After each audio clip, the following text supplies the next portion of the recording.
Selamat pagi anak-anak. Pada kesempatan ini Pak Guru akan memberikan materi pelajaran dengan model pembelajaran jarak jauh atau yang kita kenal dengan dari dalam jaringan. Nah, ini seperti ini. Oke. Kemudian yang perlu kalian tahu, tujuan pembelajaran materi ini adalah siswa setelah mendapatkan tema keruangan Asia Tenggara atau ASEAN, satu, dapat menyebutkan negara-negara yang tergabung di dalam ASEAN. Dua, dapat menjelaskan dua faktor berdirinya ASEAN. Tiga, siswa dapat membedakan keadaan alam negara-negara di Asia Tenggara. Dan yang keempat, memahami arti kerjasama antar negara-negara di Asia Tenggara. Oke, kita buka materi pelajaran dengan tema interaksi keruangan dalam kehidupan di negara-negara ASEAN. Ini materi kelas 8 ya anak-anak. Kemudian kita buka sebuah peta. Petanya adalah ini, peta Asia Tenggara. Kamu tahu ini peta Asia Tenggara. Nah, pertama adalah negara Indonesia. Dua, kamu perhatikan Singapura. Tiga, Malaysia. Dan empat ada Thailand.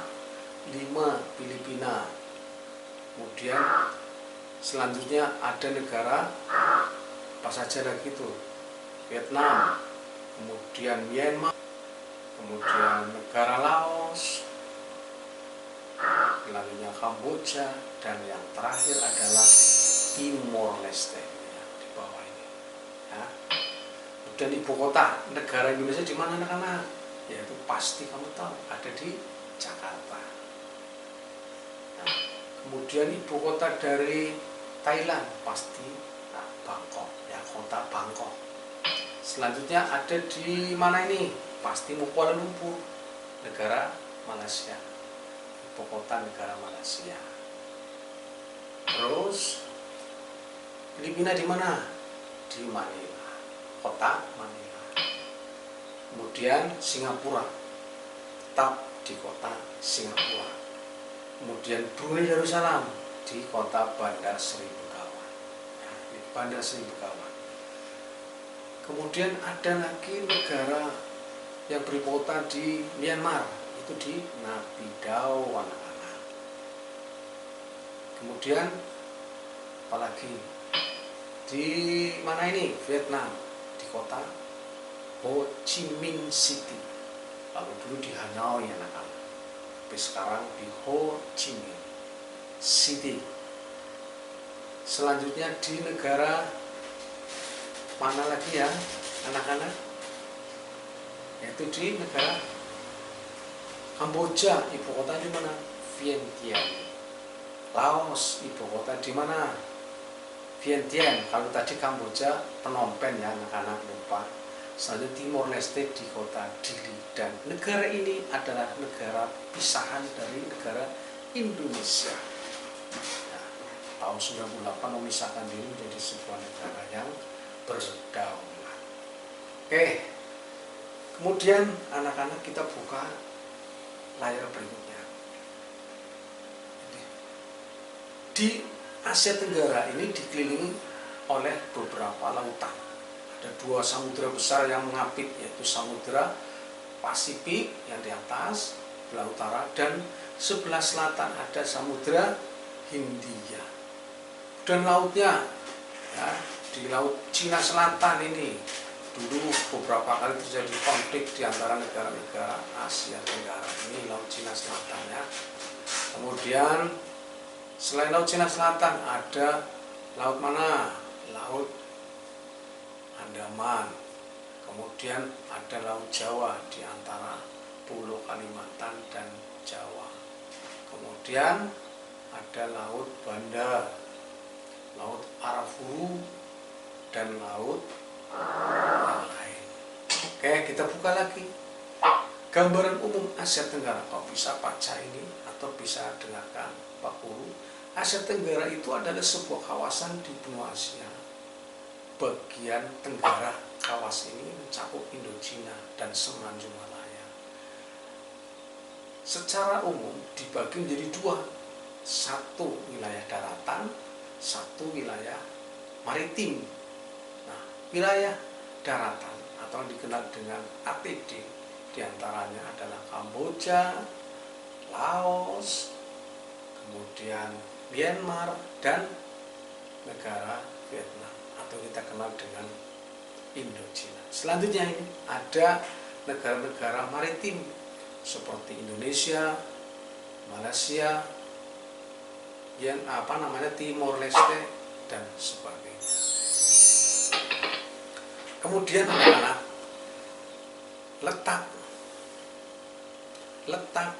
negara Asia Tenggara berada di lintang astronomi 36 derajat lintang utara dan 11 derajat lintang selatan. Bujurnya berada di 56 derajat bujur timur sampai dengan 141 bujur timur. Letak geografisnya berada di wilayah Asia Tenggara. Dan perlu kalian tahu, ini batas-batas wilayah Asia Tenggara ini ya, bisa kamu perhatikan. Sebelah utara, sebelah barat, dan sebelah timur.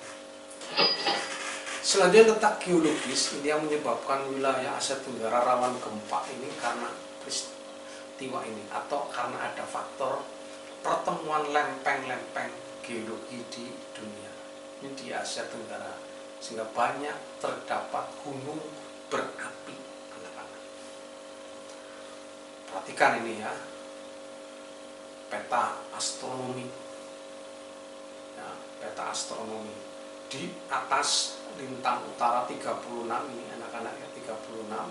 Kemudian di bawah ada 11 derajat di Pulau Rote, wilayah Indonesia. Kemudian di bagian timur barat, maksudnya paling barat ada 56 derajat, bagian paling timur ada 114 bujur timur. Ini berada di Papua atau Indonesia. Berarti selatan dan paling timur ada di negara Indonesia. Bagian utara di negara Myanmar dan bagian barat juga Myanmar. Selanjutnya keadaan alam, anak-anak. Keadaan alamnya apa saja di Asia Tenggara? Perlu kalian tahu, relief Asia Tenggara adalah gunung-gunung dan daerah pantainya relatif datar. Selanjutnya terdapat dua semenanjung. Semenanjung itu sebuah daratan yang memanjang. Ada dua yang kita kenal dengan Semenanjung Malaya dan Semenanjung Thailand. Dan yang perlu kalian tahu juga, di Semenanjung Thailand ada tanah genting, kerak atau tanah yang dianggapnya kecil. Kemudian ada puncak tertinggi di Asia Tenggara. Di mana? Pasti di Puncak Jayawijaya.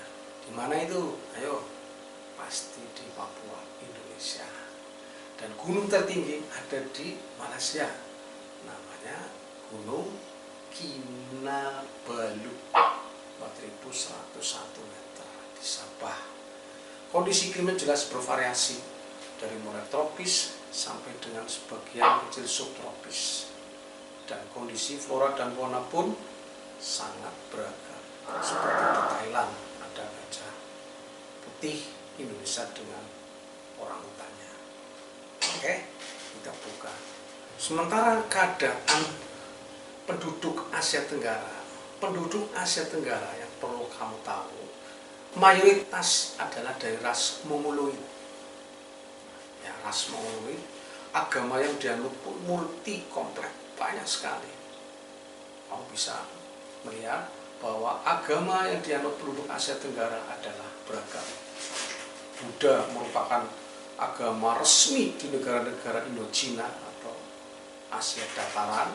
Agama Islam dianut oleh Asia Maritim, diantaranya Indonesia dan Malaysia. Kemudian agama mayoritas yang dianut oleh negara Filipina itu adalah agama apa? Pasti agama Nasrani. Sedangkan di Singapura agama yang dianut sangat kompleks, tetapi mayoritas adalah bangsa yang membawa adalah Cina yang beragama Buddha atau Taoisme. Kemudian keadaan ekonomi Asia Tenggara itu pertumbuhannya berbeda-beda. Kamu bisa perhatikan tabel berikutnya bahwa negara-negara Asia Tenggara itu mayoritas penduduknya bekerja di sektor primer atau bidang pertanian kecuali Singapura. Kamu bisa perhatikan ini tabel pendapatan per kapita negara-negara di Asia Tenggara. Nomor 1 jelas pasti negara anak-anak Singapura. Dan Indonesia kamu perhatikan ini nomor 5. Indonesia nomor 5 anak-anak. Kemudian yang paling terakhir adalah Myanmar. Tapi sebenarnya yang terakhir itu Timor Leste yang kebetulan tidak tertampilkan di sini. Dari 10 negara ASEAN ada yang paling kecil adalah Myanmar. Nomor 10 ini ya. Oke, kerjasama. Kita buka lagi ya, layar berikutnya adalah kerjasama. Kerjasama negara-negara di Asia Tenggara itu dikenal dengan Association of Southeast Asian Nations, disingkat dengan ASEAN, yang berdiri pada tanggal berapa anak-anak? 8 Agustus 1967 dengan adanya deklarasi Bangkok. Nah, deklarasi Bangkok yang ditandatangani oleh 5 perwakilan dari 5 negara. Di antaranya ada negara Indonesia, Malaysia, Thailand, Filipina, dan Singapura. Wakil-wakil yang menandatangani siapa saja anak-anak pada saat membuat deklarasi Bangkok di negara Thailand. Kalau bisa kita buka siapa saja orangnya. Nah, siapa saja orangnya? Yaitu 1 dari negara Indonesia, ada namanya Adam Malik. Dari negara Malaysia ada Tun Abdul Razak. Kemudian ada dari negara Thailand Tanat Koman. Singapura Raja Ratna. Sekarang ASEAN menjadi sebuah organisasi besar, bahkan seluruh negara-negara di Asia Tenggara tergabung dalam ASEAN kecuali Timor Leste dan Papua Nugini. Nah, pendirinya adalah 5 negara tadi. Kemudian berkembang menjadi ini ya, menjadi organisasi besar, diantaranya yang masuk nih, perhatikan dari mulai Brunei dan terusnya. Demikian anak-anak. Terima kasih sudah memperhatikan materi pelajaran kali ini melalui proses pembelajaran daring. Wassalamualaikum warahmatullahi wabarakatuh.